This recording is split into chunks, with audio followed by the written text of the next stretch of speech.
ladies and gentlemen, welcome to our Overtime Podcast for today. And syempre, atong kauban, Attorney Oscar Oka Moreno. Sir? Hi, Sel. May hapon. How are you? Okay lang. Oh, good, okay good. lang. Kumbati gihapon. Yeah, kumbati gihapon. Of course, kinahanglan kumbati kita. Yes. Di may mo nga magpaluya-luya. The world will keep on rotating. Yes. So, kita po, we'll have to keep on moving. Yes. No, di may mo nga magtanga na ta all that, no? Kay anugon Yes. ang panahon gihatag sa ato sa kaitasan. Yeah. So, let's spend our time as best as we can in the most productive manner. Yes. Muna nga, Consel, karon atong topic, atong istoryahan ang Yeah, kaya wala pa nahuman ang election fever, ang election pa. season, no? Labi na sa party list. Yes. Party oo. list. Atong i-explain kay daghan mga kuan diha, no. Pila ba ang unsa man yung Yeah, party list system in the Philippines. Let's talk about it. And then unsa ba importante kanang 20% or kanang 2% mandatory ba, etc. Mismo ang Korte Suprema na ay mga decided cases na, and we'll try to simplify. Yeah. Pero we don't have the figures but the formula atong istoryahan. Yeah. Now, we will show the first slide ang atong constitutional provision. Yeah, sige. So while gaprip yan, unsay constitutional provision Section sa party list? 5, Article 6, Section 5, first paragraph. The House of Representatives shall be composed of not more than 250 members unless otherwise fixed by law, who shall be elected from legislative districts apportioned among the provinces, cities, and the metropolitan Manila area in accordance with the number of their respective inhabitants and on the basis of a uniform and progressive ratio. And those who, as provided by law, shall be elected through a party list system of registered national, regional, sectoral parties or organizations. So, na mismo sa Batakang Balaod, Section 5, nag-ingon nga ang House of Representatives is composed of those directly elected by legislative districts and those who are elected under the party list system. Okay? Now, second paragraph. The party list representatives shall constitute 20% of the total number of representatives, including those under the party list. For 3 consecutive terms after the ratification of this Constitution, 1/2 of the seats allocated for party list representatives shall be filled as provided by law by selection or election of the labor, muning mga sectors, labor, peasant, urban poor, indigenous cultural communities, women, youth, and such other sectors as may be provided by law, except the religious sector. Bawal lang ang religious sector nga na ay party list tungod sa separation of church and state. Now, so atong i-summarize kini, paragraph 1, the House of Representatives actually duha ka sets of members, those elected by legislative district and those elected under the party list system. And then paragraph 2, ang party list shall be composed of 20% of the total number of members, including the party list representatives. And then, ang mga sectors that are supposed to be represented. Pero, na ay transition cell, and for the purpose of this discussion, dili na relevant kay nahuman naman, no? Katong transition. And then, kini dayon ang Section 11 of RA number 7941. Gipasar kini precisely to implement the party list provision sa atong Batakang Balaod. The party list, number of party list representatives. The party list representatives shall constitute 20% of the total number of the members of the House of Representatives, including those under the party list. No? Now, muna, Sel. Now, we will now show the third slide. The third slide is will tell us kung unsay composition sa House of Representatives, including the party list representatives. So, ato ipakita ang formula, na i-formula na, number 3, slide number 3. Kana, number of seats available to legislative districts divided by 0.80 times 0.20 would equal the number of seats available to party list representatives. Now, under the current calculation, 63 ang 63. number of seats available to party list representatives, no? Now, di modo, ang number of members sa House of Representatives, 316. 316, ano, 20% of that is 63. Na kay 20%, ang limit lugar is 20% or minimum. The fixed amount, the fixed number of party list representatives is 20% of the total members, including the party list representatives. So, 316 ang total members, 20% of that is 63. Okay, now let's go to the fourth slide. Ay, kuha na rin ni Council. Ang pangutana ay sa election, appeal ba ang party list? So, sa election cell, duha ang gabutaran nga representatives District. all over the country. Ang una is the district representative, ang ikaduha dayon is the party list representative. Ano yung nasa likod sa balota? Nasa likod na ako'y Ginoo, daghan ra ba kayo? Daghan kayo na morning remember ang nasa Batakang Balaod 2%, no? So morning council muni ang unang formula katong slide number 4. Ang unahon nato is katong first party who will be represented, who will have a nominee sa party list.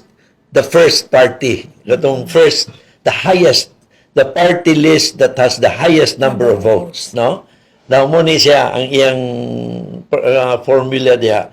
Number of votes of first party divided by total of votes for party list system would equal the proportion of votes of first party relative to total votes for party list system. No? Now, ang kuan din diya sel related ani atong iabay ang slide number 5. Go back to slide number 4. Number of votes of first party. Now, karon lugar ang first party is Bayan. Akbayan. Oo. Now, you have the figures ganina, pila tong number of votes niya, no? Divided by total votes for party list system, itong 41.6 million. Yes. Now, and then the answer would be proportion of votes of Akbayan relative to total votes for party list system. So, you read that together with the formula diya sa taas. If the proportion of votes of that party is equal to or at least 6%, entitled siya sa duha ka additional seats. Kamo? And then, second is, if it is equal to or greater than 4%, but less than 6%, then entitled sa one additional seat. And then, if it is less than 4%, no additional seat. O na, no? So, at least kinahanglan 4% ang kuan lugar ang kuan at least 4% para naay additional seat. Kung naay at least 6% naay additional seat for seat number 2. Kung gusto pa nimo seat number 3, at least 4% na naay seat number 3. Na diara sa taman. Kina ka na may one seat as na-qualify ka naman sa 2%, no? So, kana lugar ang Akbayan, 3 seats sila kay ang ilang nakuha pilaman.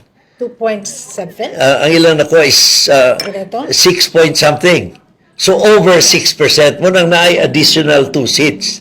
6.63. Correct, oo. Mao gyapon ang tingog. Di ba? Pilang nakuha sa tingog. Over 6% gyapon. So, naa sila additional 2 seats. Tingog is 4.3%. Is Oh, di na sila ikuan additional 1 seat. Yes. Additional 1 seat. Kit na pa to isa. Duterte Youth. Di, pero ang Duterte Youth, kuan Napay, man na. Wala pa man sila makuan, no? Na pa may question sa ilang qualification. But anyway, muna ang formula. So, over 6%, katukuhan nimo, number of votes of the first party, over votes for party list system would amo dayon ang proportion of votes of first party relative to total votes for party list system. Okay? So sa first party lang nga formula.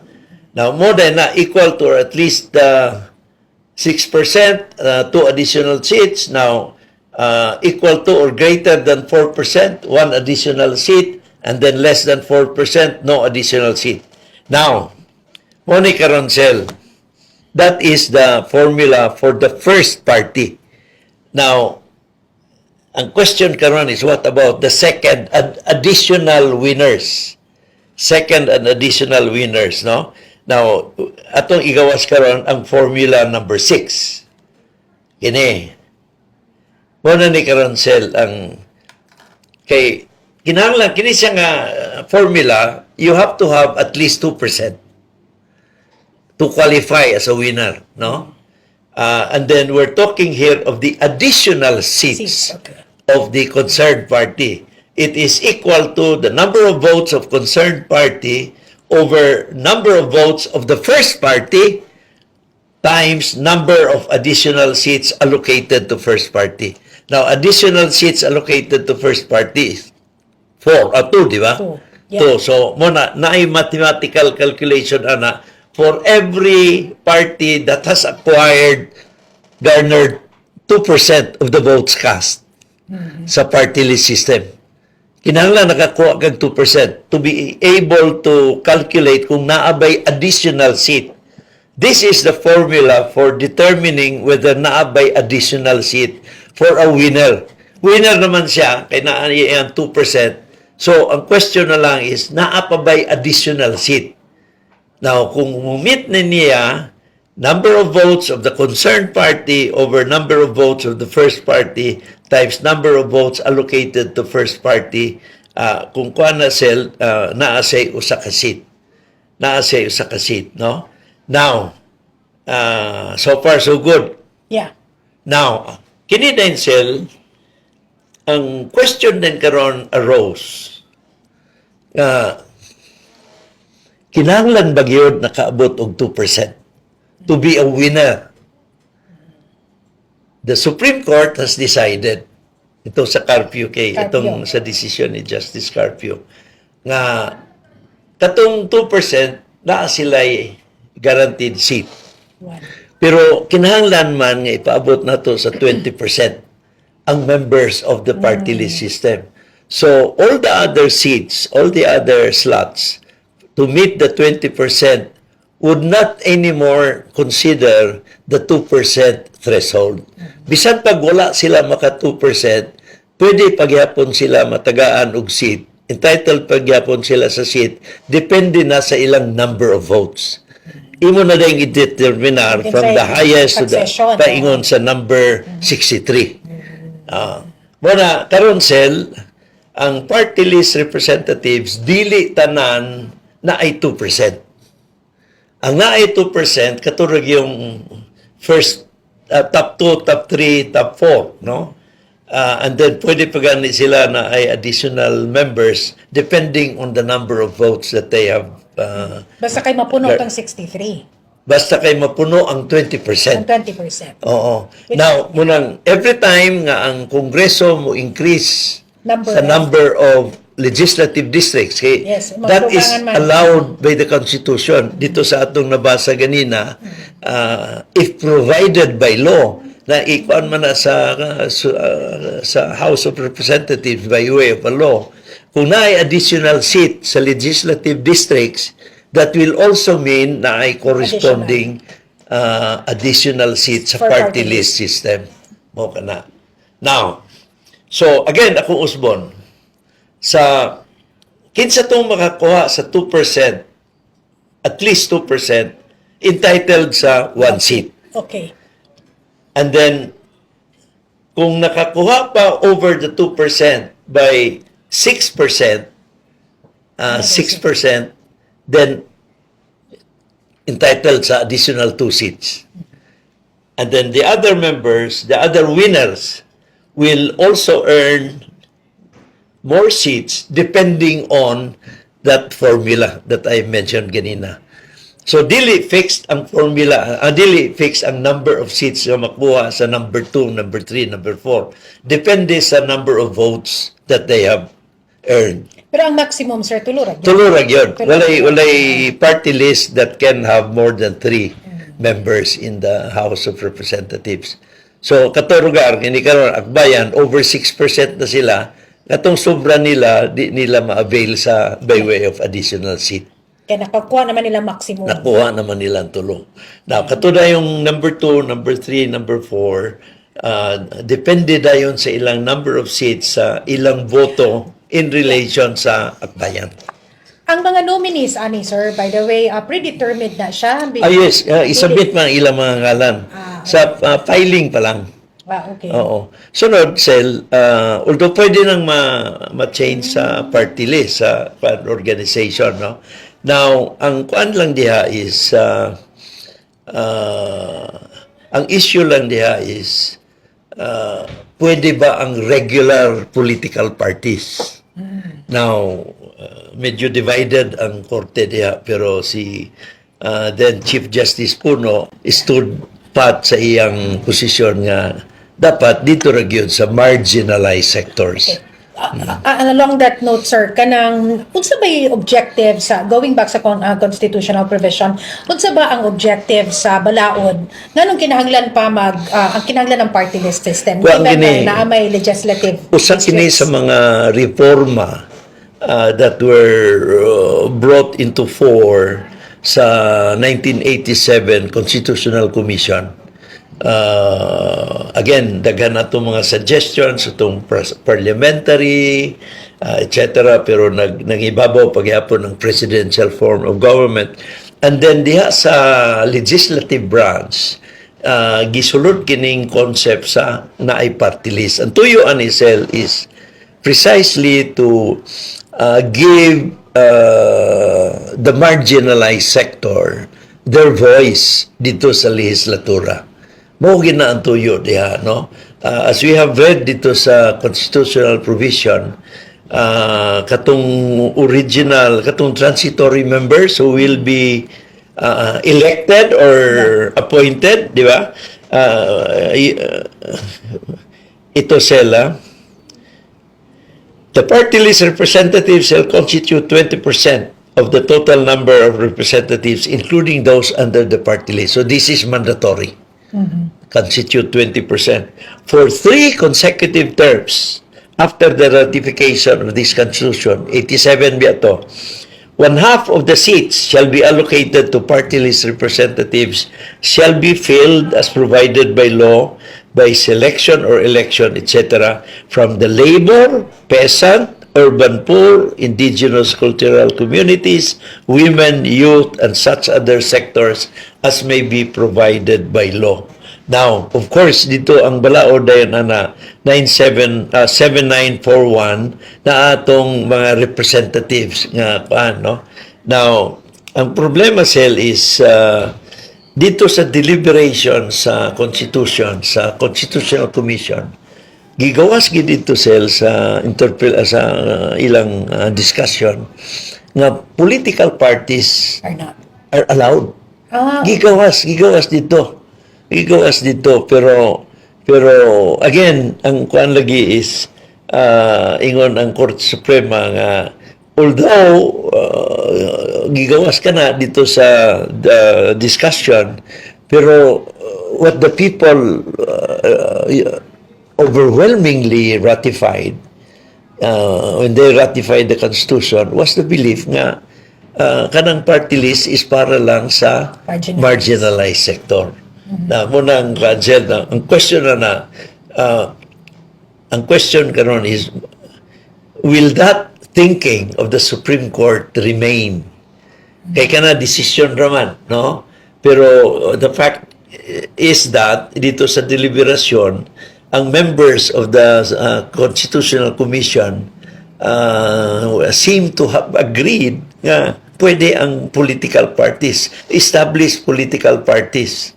Ang nangutana ana si then Commissioner Christian Monsod. And he was responded to, gitubag siya nga pwede, etc. No?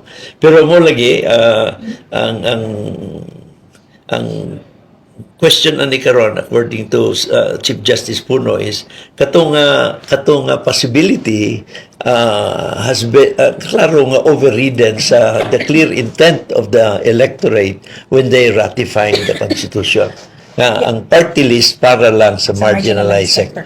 Pero ang problema ani is what if there would be an amendment sa party list law, etc., etc., etc. Yeah, concern sir, no, kana bang ang napay mechanism ang Supreme Court na para ma-determine nila kung kini ba nga mga party list groups naka-represent ba gyud sa welfare sa ilahang supposed to be a represent? Wala diha sa ang final arbiter diha siguro ang Korte Suprema na sa COMELEC. Okay. Na sa COMELEC. Pero kung whether ma-approve or ma-credit or dili, pwede man na ma-elevate sa Korte Suprema.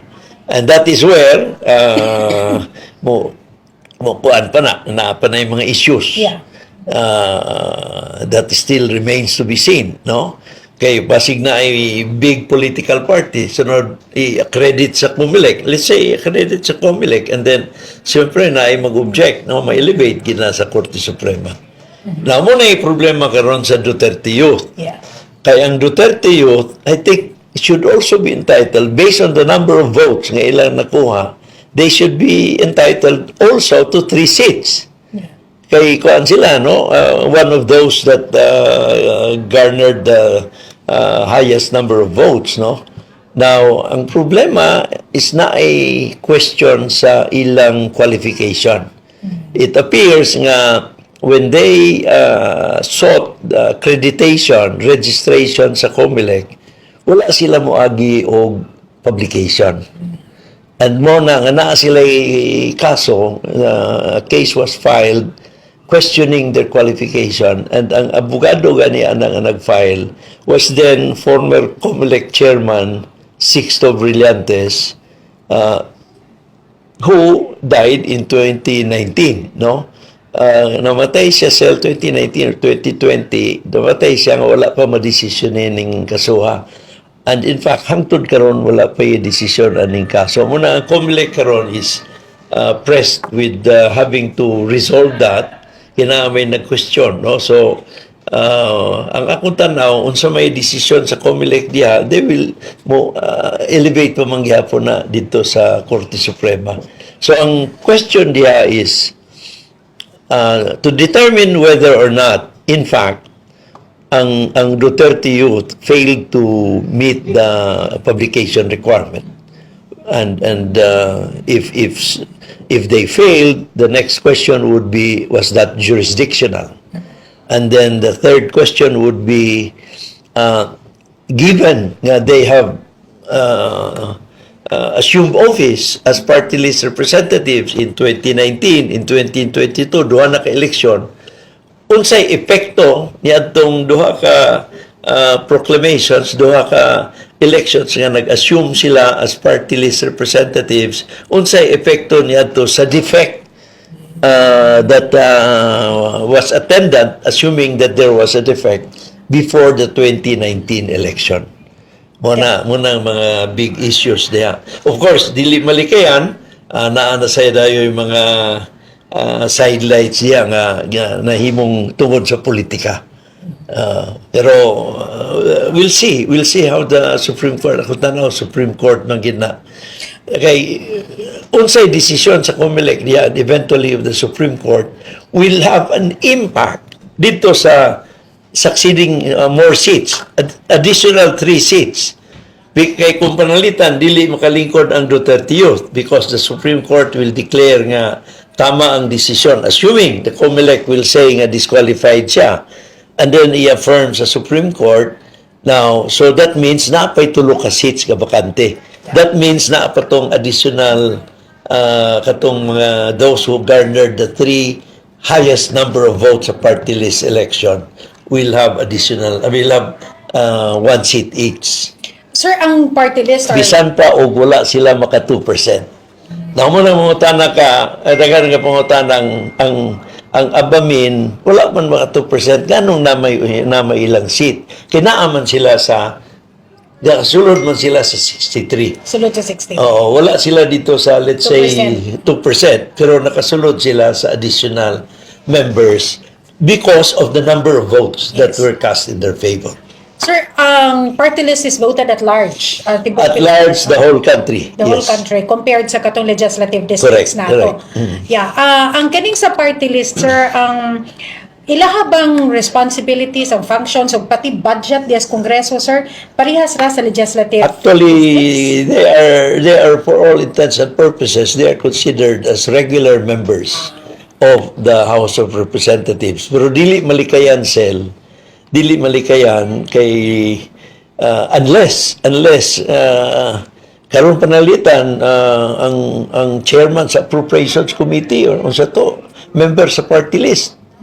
No, tungod sa they are a big block. Yeah. They are a big block. So, suportahan sa uban nga mga partido, sigurado makakuha agad sila. Oh, lagi. Kay 63, 63. That's a big number Yes. already. Kay ang voting, bisan pa og ang tulo, sir, ka nominees nga nakasulod dito sa Kongreso, tulusan na ka votes. Of course, Dito sa- tulo ka votes of members of the House of Representatives.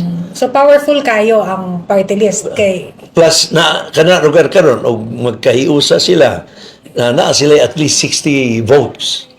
Ang party list, magsabot sila, let's unite as one group, no? Na sila at least 60. That's a big number. yeah. That's even bigger than, I would say that would be among the top 5 groupings in the House of Representatives. Kanang mga party list representations, or pwede magdubli ang ilang representation, like let's say Dili. naay for a dili Dili, pwede, kung dili. teachers isa ra, ana lugar. For farmers co-ops isa ra, No. or pwede daghan. Any sector can be represented by as many party list organizations. Any sector. Basta technically or theoretically that sector is marginalized. Marginalized. Ang mo determine kung marginalized siya. Correct. Ang problema karon, naanay medyo Yeah. cloud Yeah. DSL with the number kay karon ang gagawa sa mga party list organizations associated man sa mga Yeah, political politiko. families, Right. etc., political parties, so that dili na siya marginalized the way Yeah. the party list representation was conceptualized in 1987. Naisgutan na naman lang ang party list, sir, sa katong political party mong nasampit ganina, which na-discuss no sa Supreme Court. Ngano day tuod, unsa bay objective sa balaod nga multi-party man ta? Dagan ba kay atong partido sa Pilipinas? Well, that's before the 87 Constitution, we had a two-party system. Munang resulta sa 35 Constitution cell. In fact, before the 73 Constitution, kung ano magina, liberal or nationalista, etc. Pero pag-abot ni pag-declare of martial law, we did not have any election until 1980. And then muna na itong lain-lain ng mga partido. And then, after the EDSA 86, President Cory formed the Constitutional Commission. Sunod, that was tasked to formulate the Constitution that would replace the 1973 Constitution. No, and that was when the members of the Constitutional Commission decided na mag-embark kita sa party list organization, party list representation para naitingog ang marginalized sectors, no? The intention was not bad. However, mo lagi ang kuan lagi pag-abot lagi karon sa implementing law, medyo naanay issue.